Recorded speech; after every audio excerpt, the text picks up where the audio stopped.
Good evening, folks, and welcome back to another episode of South of Cheddar Curtain. As always, it's your boy, Devin Hine, sitting across from the man, the myth, the legend, Mr. Lucas Mueller. Who wants out of the folks, Luke? Hello, folks. Guys, we are back after a little bit of a disappointing L that we took in Atlanta. We didn't quite burn it to the ground like General Sherman did back in 1865, probably? I mean, it's around there, yeah. Yeah, ballpark. I think it was probably towards the end of Let the me war. grab my history book real quick. As a history buff myself, I'm a little disappointed, gotta say. I'm a history minor, so I'm with you. Oof, both of us 0 for 2 and something we should be good about. But as always, guys, we're going to break it down. We're going to bring you back to earth because I feel like Packer Nation as a whole right now is kind of being a lot, and it's not my usual place to be the voice of sanity and not emotion, but that's what I'm going to do today. And that's what we're going to do today. Honestly, kind of scared by that. Yeah. A little bit. I know you are, which is just going to segue us right into my first I know for I think and I know. I got one this time. Oh, look at you, Lucas Mueller. I know. See, guys, if Luke knows his I know, that is a sign that everything's going to be okay. I like it. I know, and I've kind of already previewed, spoiled this. I know there's a lot of us that are hurting right now. I know that Packers Reddit and everyone's saying fire Joe Barry and the world's burning down and all this shit. And I'm just going to sit here and say, we're going to be okay, guys. We'll get into it more, but 4 of our best players on this team, not even just the offense, but 4 of the best players on this team were injured.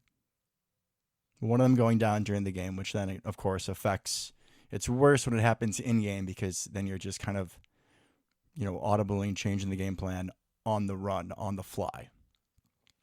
We're playing one of the greatest running back talents that we've seen, easily the best draft pick since Saquon. Right?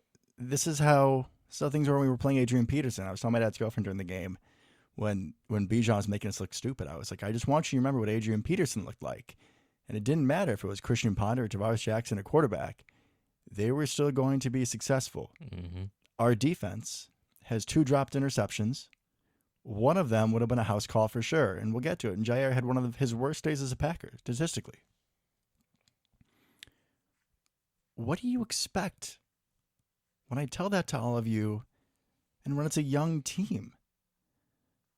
And we still barely lost the game. The world's not ending. There are going to be hiccups, especially with all those adverse things I just talked about. We're okay. I'm not going to say relax. I'm going to say chill. I really don't know what to do over here, guys, with Devin being the voice of reason. I just puts me in an uncomfortable position. I feel like I got to get all emotional about something real quick. Oh, I would love that. All right, so I know, and this hurts me. This hurts me a little bit, honestly. I know that I'm kind of ready to get off the David Bakhtiari train, which makes me sad. And what I do want to preface this by saying is that I don't want us to cut him or trade him midseason or anything. But the fact that we are most likely, due to his cap hit and the structure of his contract, going to cut him after this year is definitely okay with me now. You had enough? I think, yeah, and it's not... I don't even really blame him. I know LaFleur came out this week and when questioned about like why he didn't play, he brought up like there's swelling in the knee, like he was injured. They asked him, would he play at Lambeau? And he said probably not.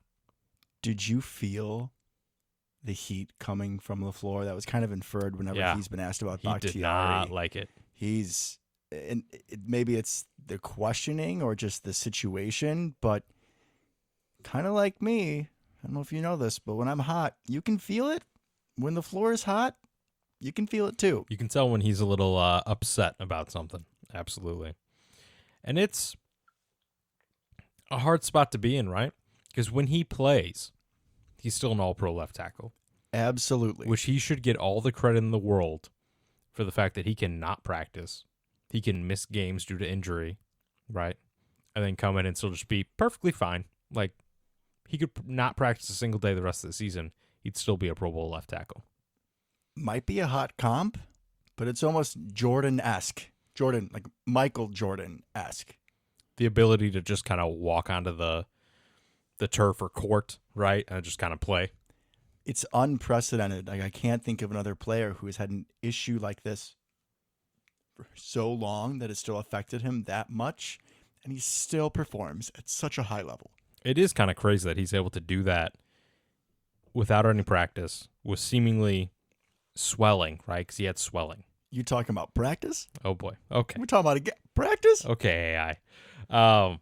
But why I'm okay to get off this train is because he's never going to get better, right? There's kind of two ways to look at this. Either he is purposefully not playing on turf, right, which is what a lot of people think online, or his knee is still screwed up, and neither of those are good options, right? Neither of those are good options. So thank you for emphasizing that. So if he's more or less refusing to play on turf, right? Well, that's a problem. We play on turf during the season.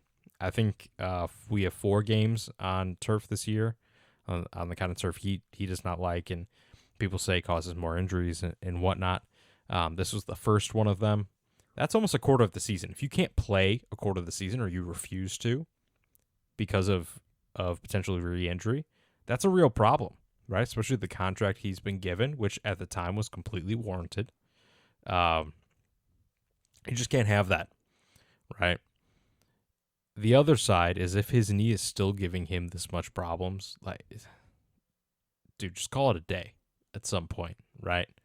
Protect yourself, because you have to walk the rest of your life. If you're still having fluid buildup and swelling week in and week out to the point where you can only be very active for 3 hours a week, that's a problem. What about your wife and your kids and wanting to go out and do things with them down the road? Like you said, and I see chronic pain and chronic issues all the time as a nurse. They are not easy to get a handle of. And like you're saying, man, if you're just going to be making it worse, and it's already this season, we've kind of like penciled in, if it's the turf thing, it's 4 games automatically. And that's just the turf games. So like you said, the fluid's still building up. It's still rearing its ugly head. It's like a coin flip if he's going to play any of the rest of them. So you're looking at what? Maybe he plays half the season? Yeah, something. Yeah. And like you said, that contract was definitely warranted at the time, but now it's almost feeling at points like it's dead money.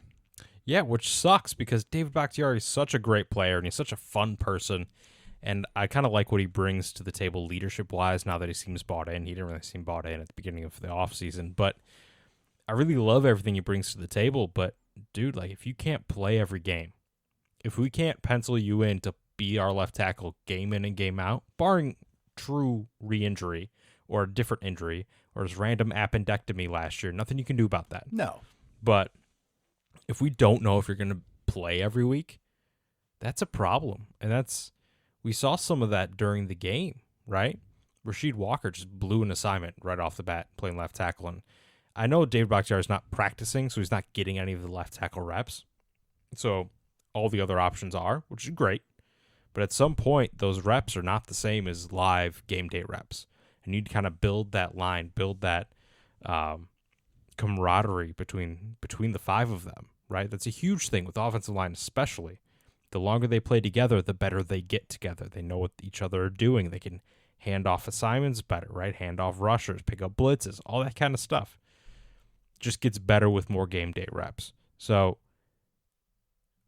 I feel like we just kind of need to pick a lane at some point. He's going to play out the rest of this year. Whatever happens, happens, right? I'm air quoting play. He's gonna play whatever he's gonna play, and I'm gonna be happy he's on the team because I love Bach, right? He's a fun dude. He's a phenomenal left tackle, which is very hard to find.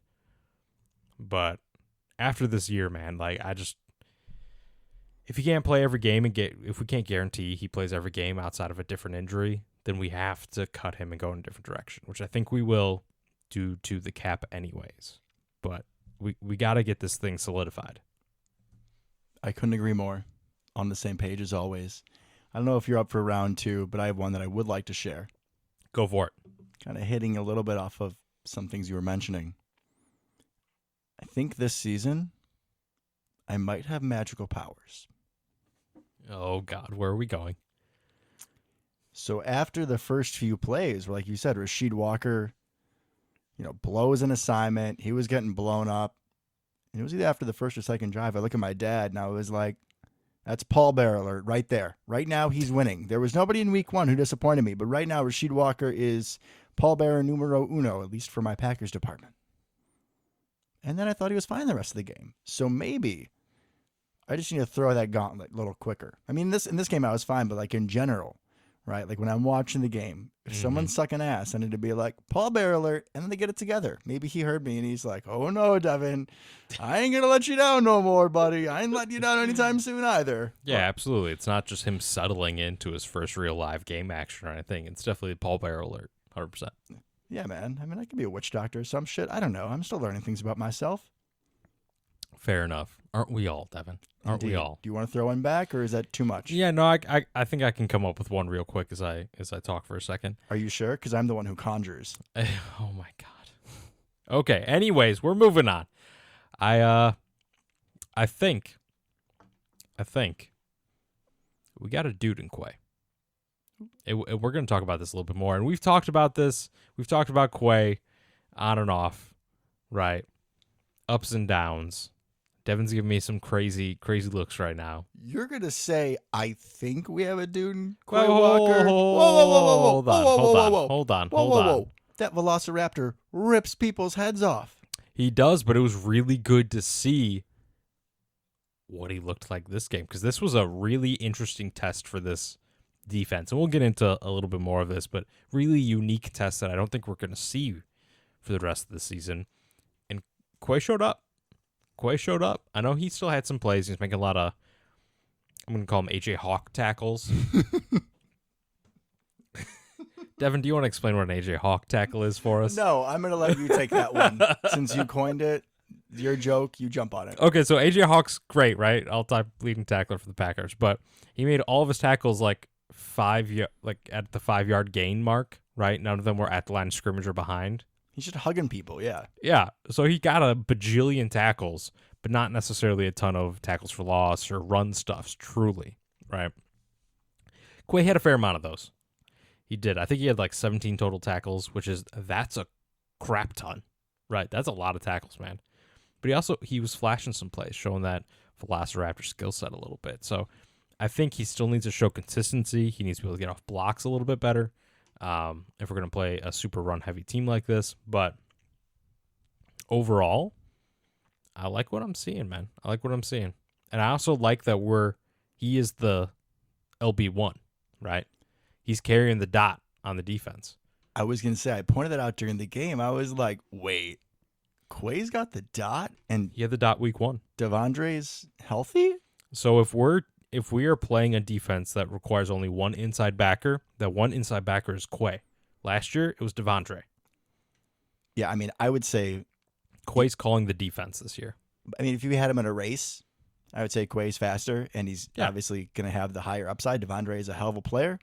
I love Devondre Campbell. If you listen to the show and have for years, you should know that I love Devondre Campbell. We both do. But Quay Walker's got that upside, man, and he could be the future. He could be. I think he very well could be better than AJ Hawk. I think he is very well possibly the best Packers middle linebacker that we have seen.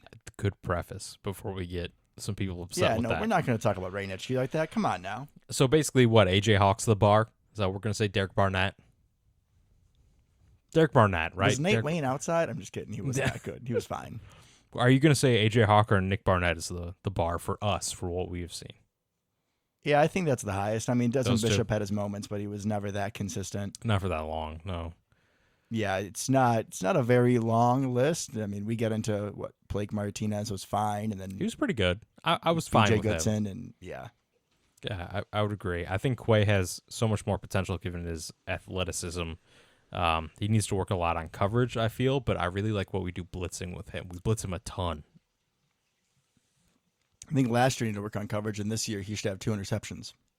Oh, he 100% should. He's definitely, now to be fair, they're both kind of thrown to him for some reason, but he's invisible out there to quarterbacks, and I'm completely fine with it. What I'm going to push back against that, Yeah, about how somehow he's in the right spot, is that maybe part of that's instincts, But also, maybe we're going to have a lot of people unsubscribe right now when I Oh say no, this. are you really gonna do it? Maybe Joe Barry calls a play, and that's where he puts Quay Walker. Maybe. It's a crazy thought that maybe Joe Barry isn't the root of all of our problems. Maybe. Hot take.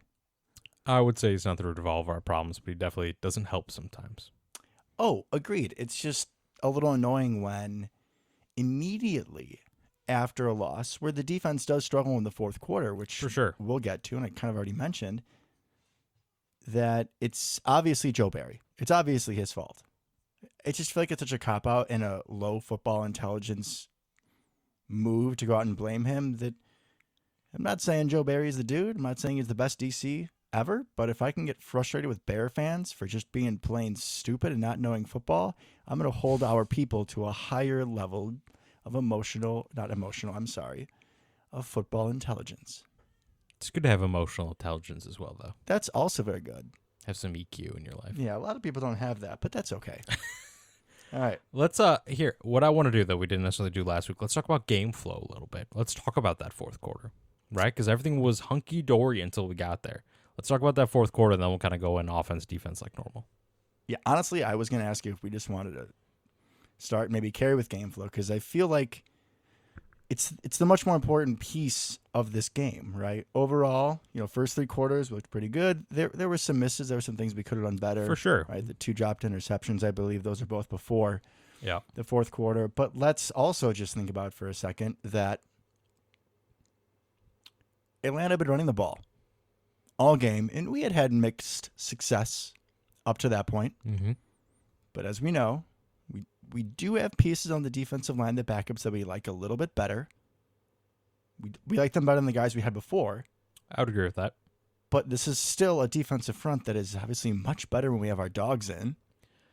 And they're healthy and not fatigued. And we're not playing Bijan Robinson. And I was just going to see how far you could go before I say my point. And they don't have Tyler Algier, the alligator, who was just chomping up yards. What? No, I'm going to say our defensive line is not made for run stopping. No. And as we've talked about. Especially not the guys that back up. Right. Brooks, Wooden, it's not their thing. They're disruptors. We talked about that last episode. They're disruptors. They're pass rushers, right? That is not necessarily the best recipe for success against a strong run game. So let me ask you a question. Go for it. Let's chalk it up to our old virtual playbook like we always do. We're playing Madden. Okay. All right. You're up by 11. Mm-hmm. And this isn't usual Madden, so you can actually run the ball. Okay. I run the ball. I'm just saying in general, right? Like, let's pretend like it's Madden, but like with actual football strategy. Okay. You're up by 11. Yeah. As an offense, you have the ball. What are you going to try to do, Luke? I'm going to try to run the ball and milk the clock. That's what I'm going to try to do. And if you have A.J. Dillon, who is ice skating on a turf field, what's going to happen? I'm not going to be able to do that very well. Especially if it's coupled with your 2 best offensive linemen are out. Correct. So at that point, you're definitely going to try to not run there if at all possible. Okay. And your deep threat's gone too. Yeah, you don't have him. Okay. So you may not be super successful offensively. Yeah. You're definitely, as you kind of mentioned, you're down your top 4 of 11, essentially, at that point. And if you look at the entire Packers team, I mean, your top 4, I mean, if you look at like the best Packer players, if you order the roster, I mean, who interrupts the top 4? Rashawn Gary, Jair, Kenny. So for your top 7? Yeah. Top 8. So, that's somewhere around there. Significant. Mm-hmm. Half of your best players at least. Yep. So your offense isn't going to do much. You're going to go 3 and out, 3 and out, 4 and out. Yes. And then you punt the ball back to Atlanta. So your defense doesn't get much of a break. And then what is Atlanta going to do, Luke?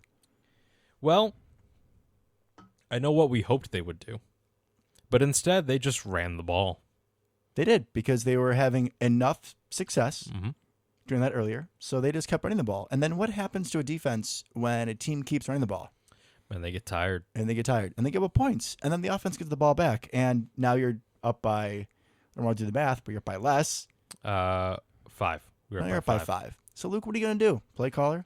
You're still gonna try to run the ball, try to milk that clock down a little bit. Another good long drive, and they're not gonna have very much time left. You score. And how'd that go?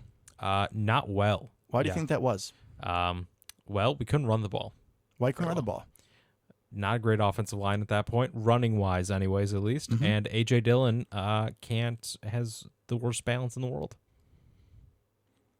Yeah, he needs to go hang out with Simone Biles, like, quick. Him and Luke Musgrave, let's do it. I couldn't agree more. So then we give the ball right back to Atlanta. And Yep. those big men on the defensive line, big, carry a lot of weight, cardiovascular conditioning is not going to be the strongest of their attributes. No, I think they might be a little tired.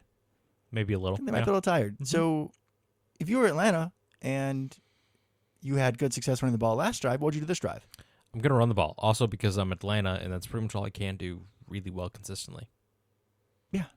And also, because that's the one thing they do really well consistently, because they do it so much, that's also how they game plan. That's also how their offense is structured, is to run the ball, which there are very few rushing attacks in the league like Atlanta. We can make all the jokes we want to about the Riddler, how they don't throw to Kyle Pitts, but what they do well.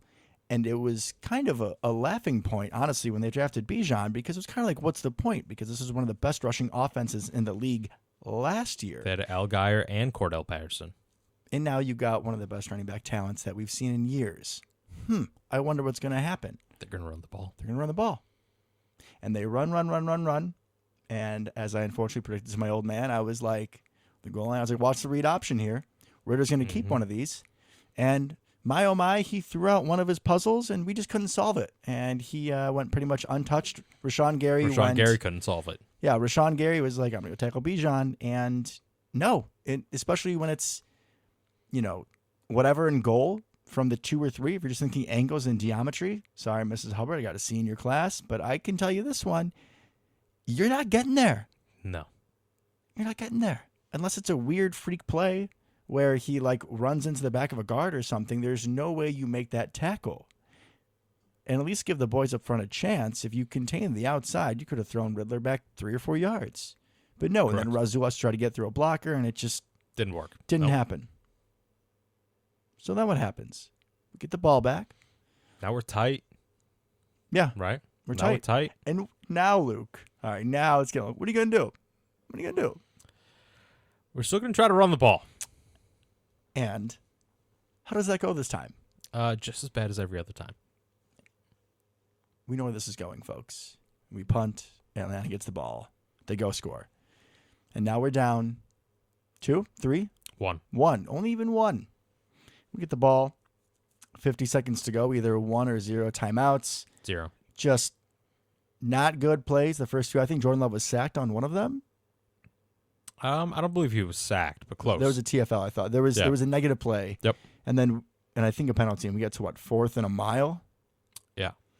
Samari Toure attempts. 4th and 10. 4th and 10. Yeah. Samari Toure attempts to make a hell of a play. Yeah. Nearly makes the catch. Mm-hmm. And we like Samari Toure. We do. But he's not Christian Watson. He's not Romeo Dobbs. He's not Musgrave. I mean, it would have been a hell of a catch for any of them. And that's game. And that's all she wrote. That's all she wrote. And that is the textbook definition of how to not play complementary football. Mm-hmm. This game might have actually gone better for us if we didn't get out to that lead. I think it would have gone a lot better for us if at any point in time in the fourth quarter, Bijan had just broken one. Right? Just an 80-yard touchdown. Yeah, because then the defense would have hopefully had some time to... Correct. Yeah, the fact that they're scoring drives, so here's kind of the list of them in the fourth quarter. 8 plays, 75 yards. 8 plays, 44 yards. 12 plays, 66 yards. That's coming off a 13-play, 60-yard scoring drive in the third quarter as well. So our boys were out on the field a lot on defense. A lot. You can't expect them to No, they're hold not in gonna that be. point. No one's going to hold in that point. My God. No, especially not playing against somebody like Bijan. And we've seen the highlights. We've seen him juking 3 of our best defenders out of their shoes. What are you going to do, guys? He's an absolute freak talent. And if you don't play complementary football, if you don't at least give the defense a break, when we kept going 3 and out and punting, I'm like, that's another score. Yep. That's just how that works.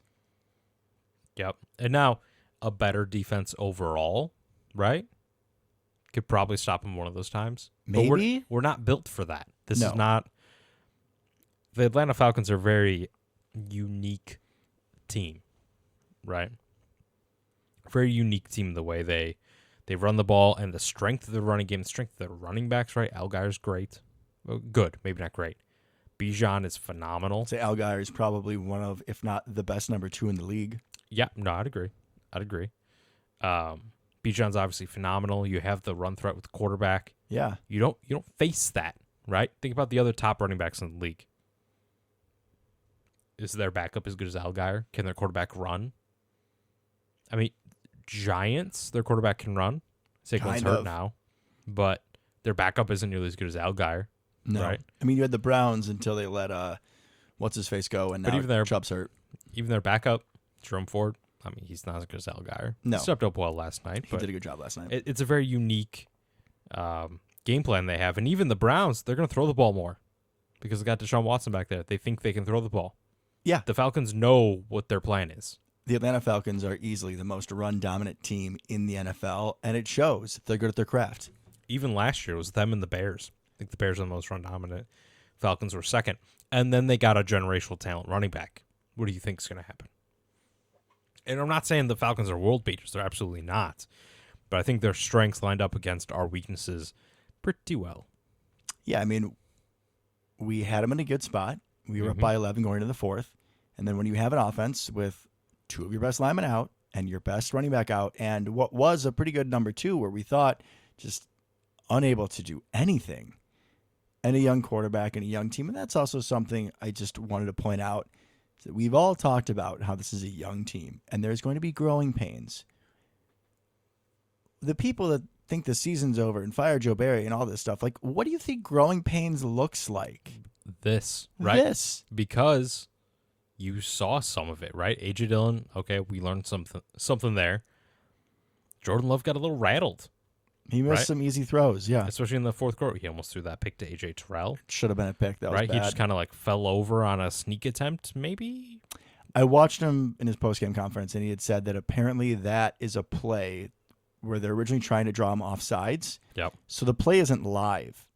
It's not live until he says a magical word. And he thought that he said it. LaFleur said afterwards that maybe LaFleur said that the offensive lineman didn't hear him. So I don't know if that's Jordan taking ownership and defending his guys, protecting them. Or if Or if he Josh just didn't Myers say didn't it. hear it, or who knows? Well, Right. nobody else moved. It wasn't That's just true. Josh Myers. So I'm That's going to true. guess he probably just didn't say it, which happens.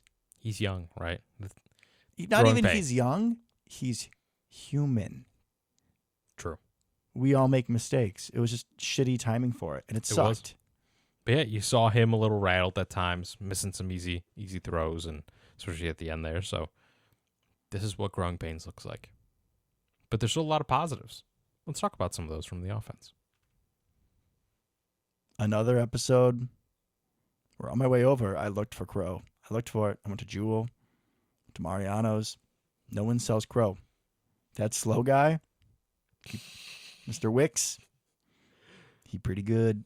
He is, man. He is. I know you were pissed when we got him. Thought he was useless. We've gone over this, Lucas. We've I know. gone over this. I'm just gonna keep bringing it up. It's fine. I deserve it. Didn't we also hit him on the first flea flicker, like the first play of the game? First play of the game. Was yeah. that him? Yeah, he drew the DPI. Beautiful. I mean, it works. We had a couple 100%. nice DPI plays, which that's just as good, if It not is. better sometimes. It is. So yeah, Dontavian Wicks, he looked good, which is good. I was hoping he'd get to do something after all those snaps last week. That amounted to nothing. Yes, apparently he had no catches after one of us mistakenly thought he had a couple. Yeah, that'd be Idiot. you. Just a bunch of bad takes about Dontavian over here. I was giving him more credit, okay? Which I appreciate. But yeah, he looked pretty good, right? He only had 2 catches, but that touchdown pass was nice, right? Good catch, make somebody miss. He is not the world's fastest person, but he had enough speed to get into the end zone, so that was a beautiful play. I like the yards after catch ability we have. I was going to say, he's got good wiggle. You don't necessarily have to be a world beater, because some of these guys, like that Marquez guy, super fast, but he can't make someone miss to save his life. Not an ounce of wiggle in That's his body. it. That's the only tool he's got in the tool shed is speed. Mr. Wicks, I mean, you saw Mr. Adams too, right? Some of these guys that aren't necessarily, 4-3 world beaters, He's got to have a little wiggle. Got to know how to set somebody up, make them look stupid, and Wicks can do that. You also saw just another game where he had so many snaps. You're Yeah. really seeing the trust that he has, and I fully believe that he's going to be wide receiver 4. Coming in, it'll be Watson, Dobbs, Reed, and then he'll be right there, and he will still get a good amount of snaps, even when Christian Watson is back. I would think so, yeah.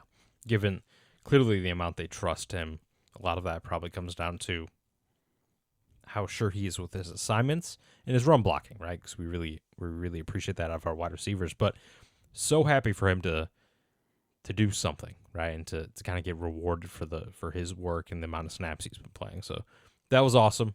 I absolutely love to see that. Looking forward to him going forward. Speaking of wide receivers, that dude from Naperville's own, man. We got to talk about our boy Jaden Reed. Yeah, Naperville's own. I know. He is a problem. He is exactly what we've wanted for a very long time. Just an absolute slot god, gadget guy. Just give him the ball, let him wiggle. I mean, get it to him any possible way you can. I'm never not starting him again in fantasy. I don't care what ESPN tells me people are projected. He's getting the start. Led the team with 8 targets. As he should. Mr. Reed finished. It's only 4 catches, 37 yards, 2 touchdowns. But not only he's got the wiggle, he plays tough. Again, it's another AB comp. I give you full props. You totally called that. I don't think I made it clear enough in our show last week. All you, beautiful comp. And to this point, I mean, the man's lived up to it. I think so. Obviously, he's not an Antonio Brown, right? But we can do so much with them, right? The little touch pass, which are really a run, but they call it a pass, whatever. Stat beater. Right. Just phenomenal in the motion game. I love that we get to use him because he is somebody that can actually threaten defenses, right? Last year we used a lot of Christian Watson, which was awesome, but you don't necessarily want Christian Watson to take every motion, right? That kind of takes him out of some of the other route options he may have. Indeed. But he was really the only person we had that could threaten a defense that way. Jaden Reed just showed he can do it, right? He's the ultimate Swerve and Irvin at this point. He is what I always thought Swerve and Irvin was. I don't know why you thought he was going to be like this, because he was a running back, not a wide receiver. But also, his little out routes, man, those things are money. That's just guaranteed. And Jordan Love loves throwing them, and he's good at it. Great anticipation. Those little out routes from Jaden Reed, man, they're open every single time. Just keep throwing them the whole way. He's just going to look better, too, when we have more of the horses in the stable. Exactly, because no one's going to be able to really put a ton of emphasis on him when we have Christian Watson back. But all that motion, those little flat routes, oh, love it. Absolutely love everything he's been doing. He's going to be a problem for years to come. He's the slot guy we've been looking for since young Randall Cobb. Amen. And we loved Randall Cobb, but you also had a plethora of riches in that receiving room. Yeah, like 2011. Yeah. So I feel like we were just kind of spoiled at that point, and while we loved him, this just makes more of a difference. Yeah, because he was wide receiver like 5. Yeah. In the glory years. I was like, okay, yeah, James Jones can come out for a play for Mr. Cobb. Okay, that's fine. Let him do something. Right. Jaden Reed still got that return ability. I feel confident with him back there. That's really all I need from him outside of his outstanding play in offense. I mean, I'm so excited to see what we're going to cook up with him in the future, especially when we have Christian Watson back. And even Aaron Jones out of the passing game, just respecting him, crowding the box. Both of them back. It's going to create some mismatches. It's going to be good. Speaking of offensive production, we had a preseason prediction that we're going to do a little tracker on. Oh, God. I don't know if you guys saw, but Josiah DeGuara had 2 catches, 5 yards. So we are now at, I only need 295 more yards out of Josiah to get my prediction. We're not quite on pace, but Josiah's got the name of a prophet, and I think he'll make me one somehow. Speaking of no wiggle, absolutely none. The day that he makes a tackle miss, I'll buy a lottery ticket. I'm so sorry because Luke has lost his mind. You should also know that I went to a sports bar to watch the game, and so I was having to slow my text for Luke and JP because they're both streaming it. And I cursed at both of them for not mentioning anything about Josiah on the delay because I was very disappointed that he did something and they mentioned nothing of the sorts. I guess it was maybe an over-exaggeration by saying he did something. But for Josiah's standard, it's pretty good. Let's do some math real quick. Don't be a dick. Oh, I'm gonna be. You just pissed yourself laughing. Can you just give me a little bit of love? I will say that his long was 4 yards, and he was upset he did not get more. So he left some meat on the bone there. He right? did. He did. Now, if we extrapolate his offensive production for the rest of the year, you said what, 300 yards? Right? Did we miss anything in the preseason? I don't think so, because I'm pretty sure I would have been just as on top of it. 300 yards, right? So Total. Total. You think he's going to run the ball? Wouldn't be much worse than A.J. Dillon at this point. Flashbacks to Aaron Ripkowski, although he was good. Rip was good until that Until the fumble. and that was it. Sweet beard, everything. Josiah is on pace for 42.5 yards this year. Did you include playoff games? Because I might get up to like 50. Oh, we're going to have to go pretty deep in the playoffs for that. All right. I am now even more emotionally invested in this team and their success because I need Josiah to at least get to, I think, a sixth of my prediction is a very respectable number, personally. Maybe that's a good thing I'm a nurse, not in business, you know. I feel like they wouldn't be very happy if my prediction was a sixth correct. No, they would not be. No, they would not be. Yeah, so he's only got 35 more yards to get there. Or no, my bad, 45 more yards to get there. Someone throw him a bubble screen. So close. Come on. Anything else on the receiver room? I was kind of surprised that Romeo didn't get more work, although from what I've heard from people that have access to a lot more film than we did, that they kind of intentionally try to shut down Romeo. AJ Terrell, I'm sure, was on him most of the game, and he's good. He's real good. Well, speak for yourself, because one of us might have watched the full game on replay, because I like self-punishment. And yes, AJ Terrell was shadowing Dobbs, which just makes sense. I mean, if you we do the same. If you're a team that's actually going to call man, of course you put AJ Terrell and Romeo Dobbs. That's just easy money. Yeah, and AJ Terrell is an aggressive, good young corner coming up, so no surprise there. Thought it was weird that we just kind of like forgot Luke Musgrave existed in the second half. Would have been a good game for him. Didn't do a whole lot.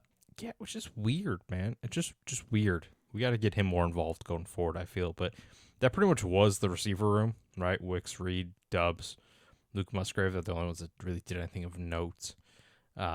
We talked a little bit about the offensive line already. I will say, you know what?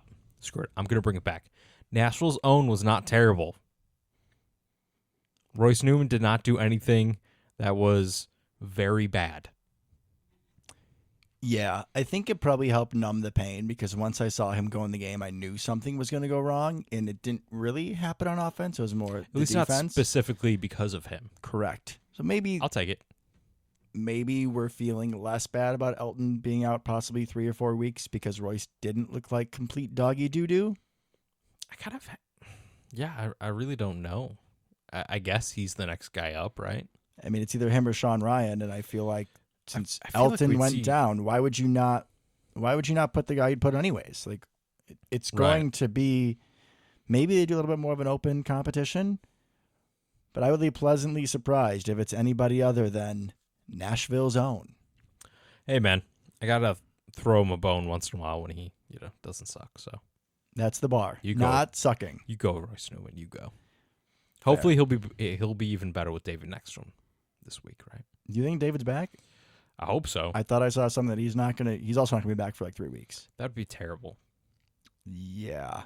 Whoa. Doesn't just have David next to him. He's got Josh Myers too, all pro. Okay. Let's move on, shall we? Do we even have to talk running backs? I feel like we've already made the point. I really thought, especially with the way they talked about leading up to this game, that we'd see more Emmanuel Wilson, right? See if he had a little juice or not, and we did not. Yeah. Pretty Josiah-like numbers. 3 rushes, 5 yards. 1.7 average. Josiah had 2.5 per catch. Long of 7, though.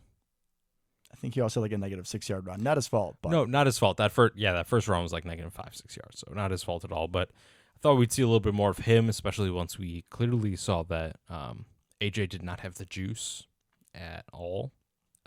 he didn't even have like a hint of lime. Like there was no lime, there was no lemon in the water. It was just Nothing. like tepid water that sat in your living room for 3 days. Maybe your cat went and licked it a little bit because it tasted a little funky. That's the type of water that AJ Dillon was. Great imagery on that, by the way, bud. Got you.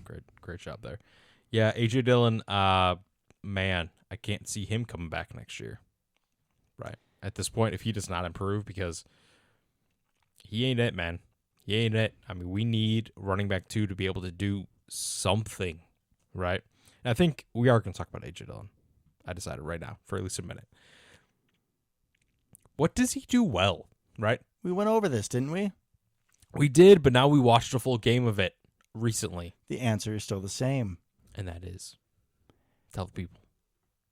He's really good at losing his footing. Yeah. He's good at elite. getting himself back up off the ground. Doing push-ups. Like after the play's over? After the play's over. Okay, I can give him that. He appears to be a very loving husband and father, which are both wonderful things. He loves Door County and Culver's. He loves Door County. That's a positive. He's probably a coach's son. He shows up and works really hard. Probably knows the playbook pretty well. He's a good team guy. He likes his teammates. Yeah. Seems like he's friends with Aaron Jones. I think he can pass block pretty well. He ain't bad at that. No, I'll give him that. I don't know, man. We need something out of that, right? And it's terrible because he's regressed. Like, he was better his rookie year. Definitely his second year for sure. He was better. Yeah, I agree. And we were so excited for it. We finally had a real, true power back. And I don't know what's happened to him. I'm hoping he's listening. And he's going to do something this week. I'm not going to hold my breath. It was so disappointing to see. And he got like 14 rushes for 55 yards. But when you're watching, there was so many times there could have been 3, 4, 5 more. And you do see him fighting on a few of these plays where he had some gets nice contact. ones where he kind of dragged people with him, right? Yeah, but it's not consistent. And then he has the, fall down when you could have got 4 or 5 through a hole. Multiple times. Multiple times. I just don't know, man. I don't know what else I can say about him. I'm disappointed. I'm sad. Yeah, same. Defense. Jordan Love. How do you think he played? I gave him a B. Doesn't help his again, 2 offensive linemen are out, wide receivers out. And then he just missed some throws. We saw some preseason, and the question's going to be, is it nerves? Is it, like you said, being rattled from adversity? Or is this just maybe going to be a part of his game? And I simply don't have enough data to answer that at this point. Small sample size. I think the answer right now is yes. I think he definitely was rattled in the fourth quarter a little bit, which is okay. It won't be okay in a year or two, but I'll give him this one, right?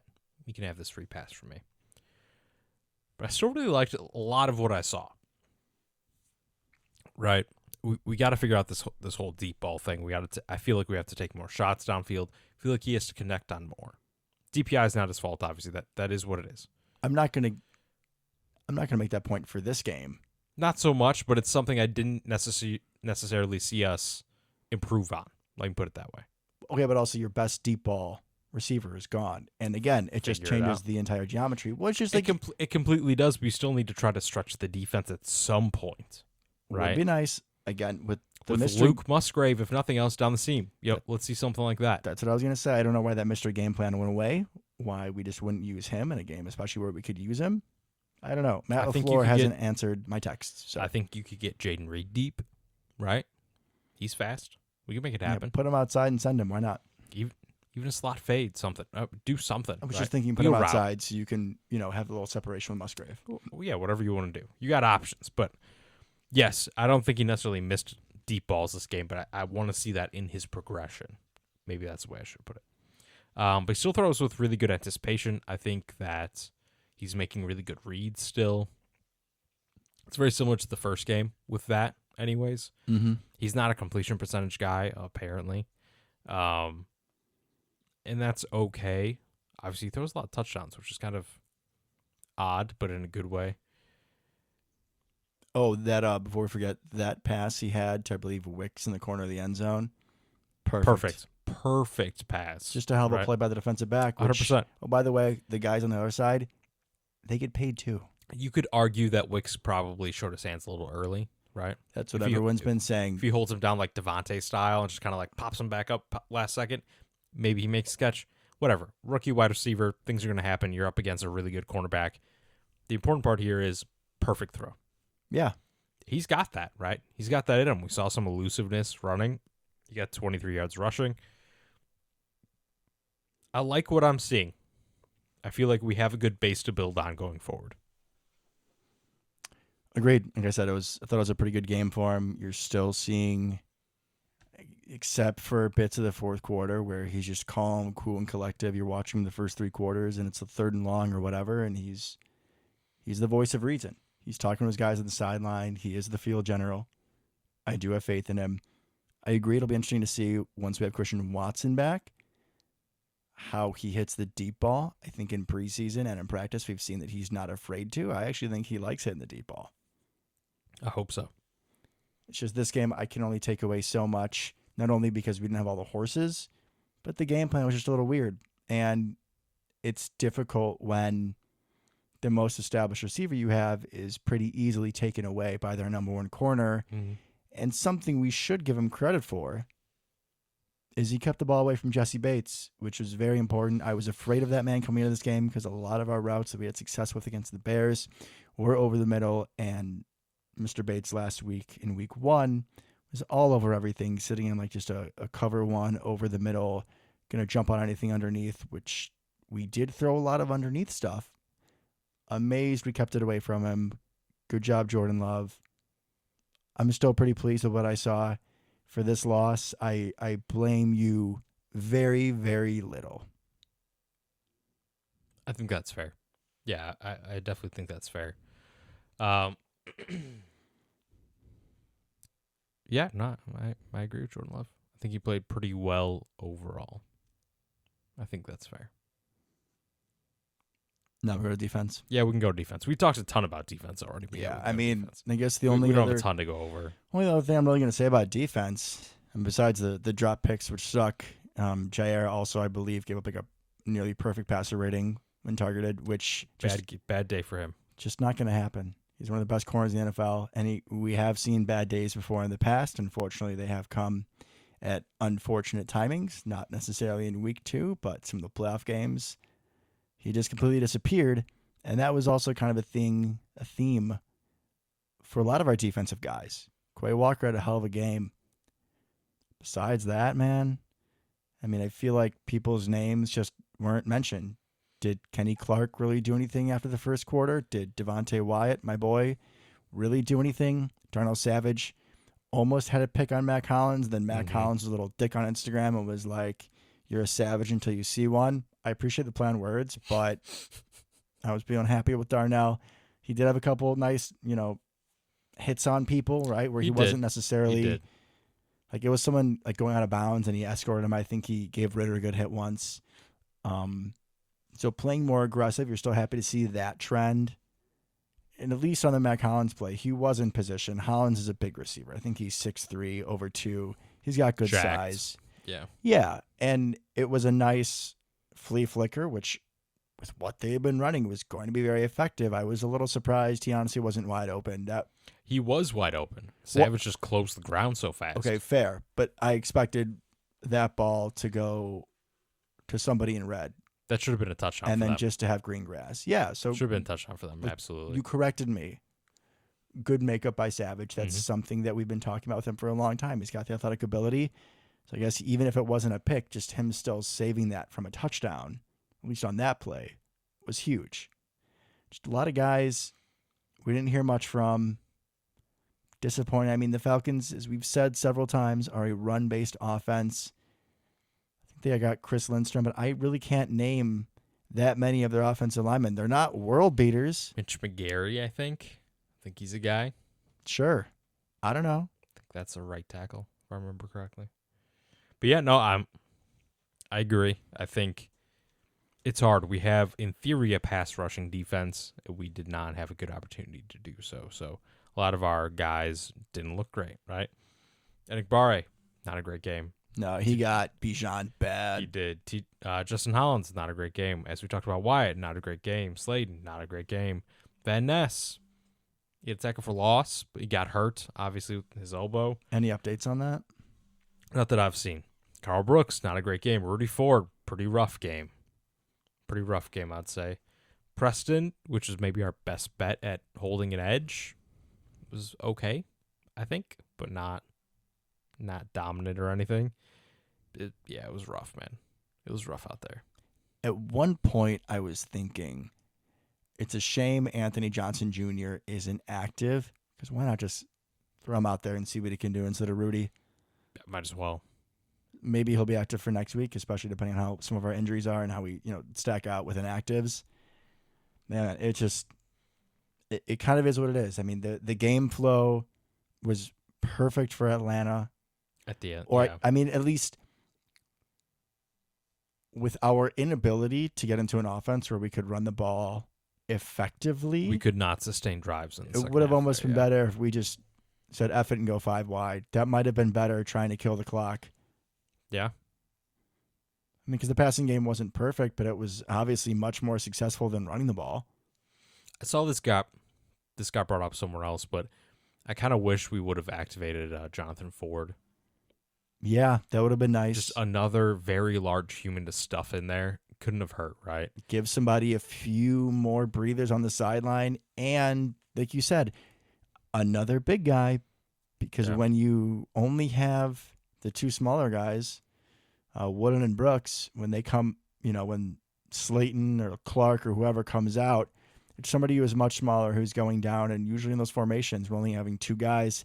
One thing I want to point out quickly about defensive strategy, instead of having an extra defensive lineman in, which I guess we were kind of hampered by because we didn't have another big body like Jonathan Ford, we decided to instead bring in Isaiah McStuffy, which I guess if that's your only option to get another front 7 body in, okay, but that wasn't effective either. No, and I think part of the problem there is we ended up playing our inside linebackers outside, right? Because it's like a 3-3-5 almost. Right, Quay ended up playing the edge a bunch. Different angles, different vision. I like sparingly, right? I don't like that as kind of this is our answer to a good run game. I don't like that at all. Because it was not the right answer. No, and I think you got to give some props to Atlanta, right? They have a good run game. They have a good run scheme. They did some interesting things going super heavy and unbalanced at times to certain sides, specifically the right side. They just completely overload the right side with large human beings, right? They did a lot of interesting things. They got Quay out there one-on-one on Bijan on that play that people are talking about, that's good offense, right? Your job as an offensive coordinator, as play caller, is to get the defense into that position. Get your guys the ball in space. Right, and then try to, if you know you have a great pass catching back, go get him on a linebacker. We've done the same thing a bunch of times with Aaron Jones. That's the way it works, right? So I don't blame Barry or Devondre necessarily on that. It's okay. As soon as I saw him motion out wide, I'm like, ooh. Yeah, same. This is 100% going to Bijan because that's a matchup nightmare. And it would be with even all-pro linebackers. That's just a problem. Fred Warner maybe. Maybe is the answer, and he's the best backer in the league. Definitely the best coverage one as well. Yeah. So that's pretty much the only shot you got. So I think they're very smart with what they did on their end, and they kind of played right into our weaknesses largely. Yeah, it was the title of one of my favorite movies. It was The Perfect Storm. Ooh, okay. Kind of sad movie. But right. That's the episode title right there. You got the preview. Storm. Yes, sir. I like it. Real quick, 13 seconds of special teams thoughts. Carlson didn't miss. Whelan can kick a ball, man. He's got a leg on him. I like that. Keyshawn, chill. Wouldn't expect that special teams would be the one spot we would not be disappointed in. Right? Keyshawn, you got to chill a little bit. Would be nice. Just a little bit. Maybe not go for a 109-yard return every time. Maybe cut that thing off at 105. I hear that, but at the same time, someone's fighting.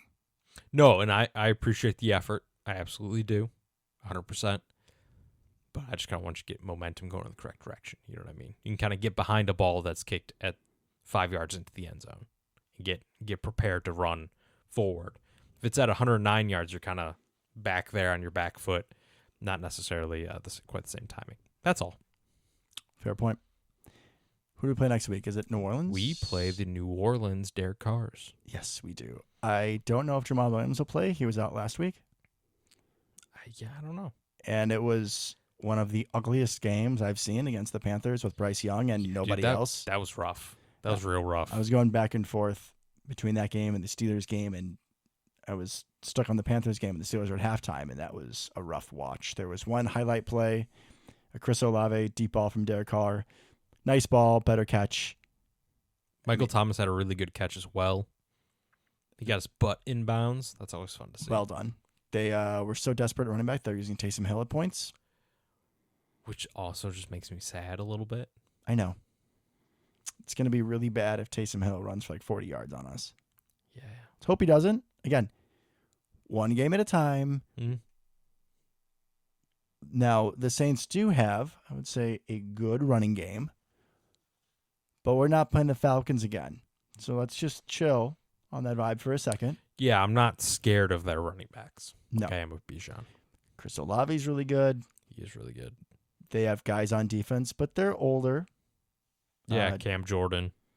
Right. Yeah, Cam Jordan, the linebacker Davis. Demario Davis. Demario Davis. They got Tyrann Mathieu, Marshawn Lattimore.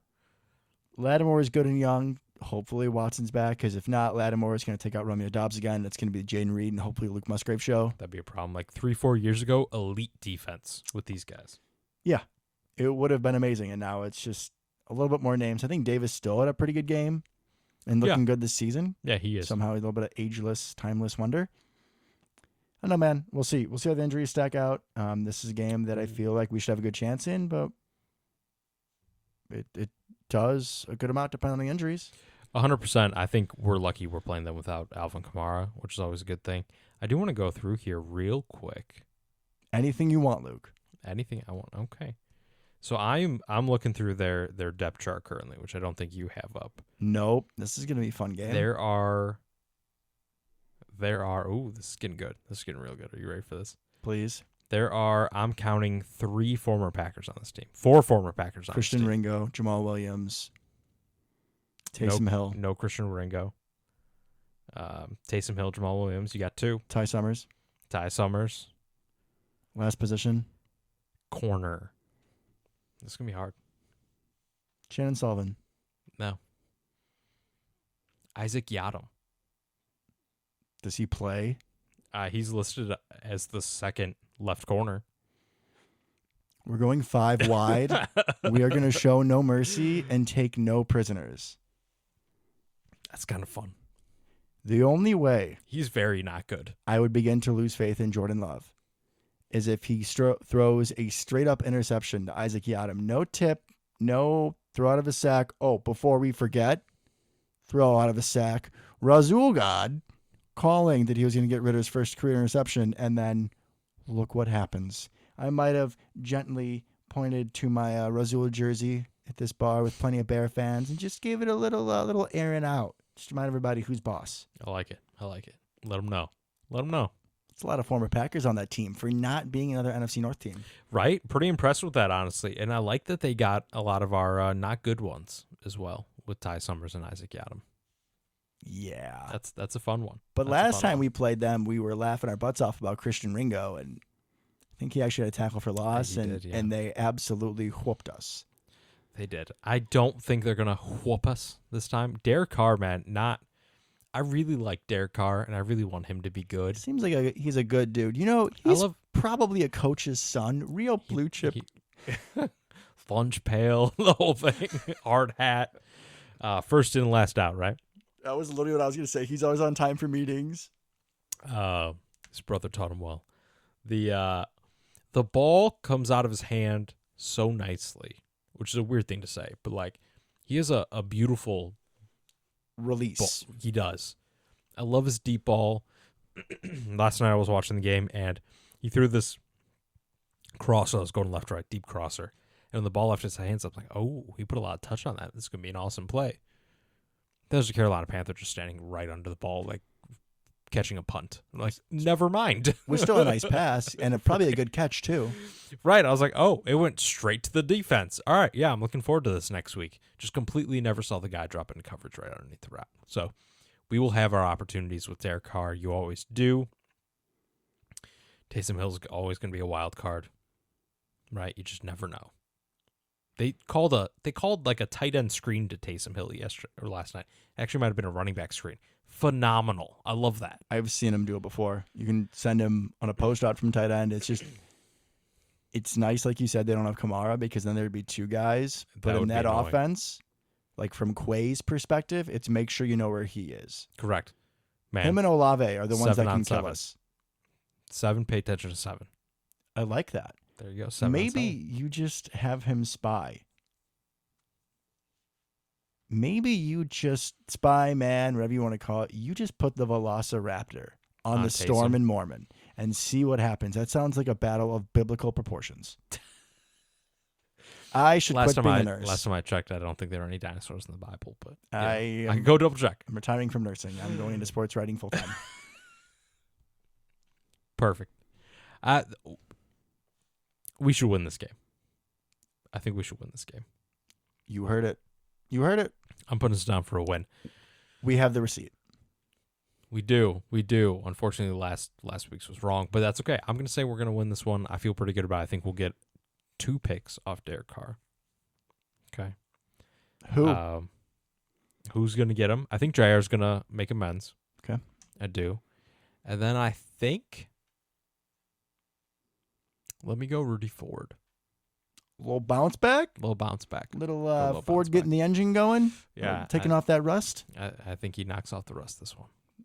That's where I go with. All Yeah, right. I think we're going to win. Let me go a little higher scoring this time, right?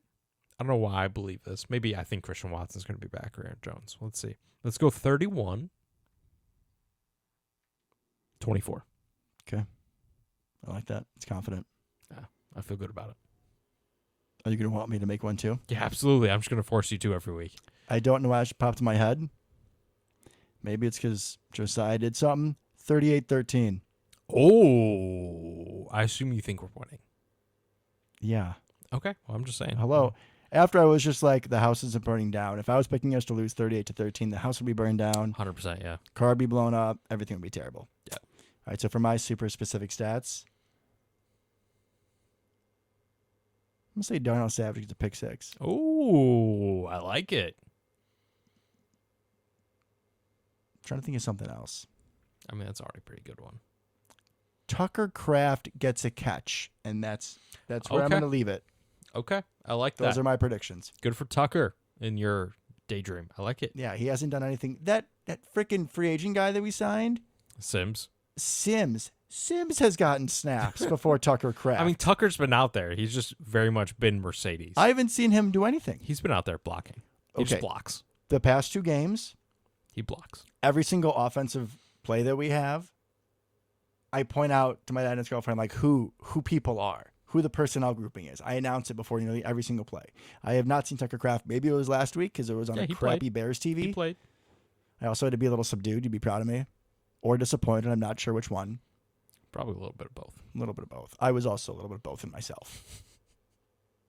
But as always, folks, and until next time, Go Pack Go. go Pack Go.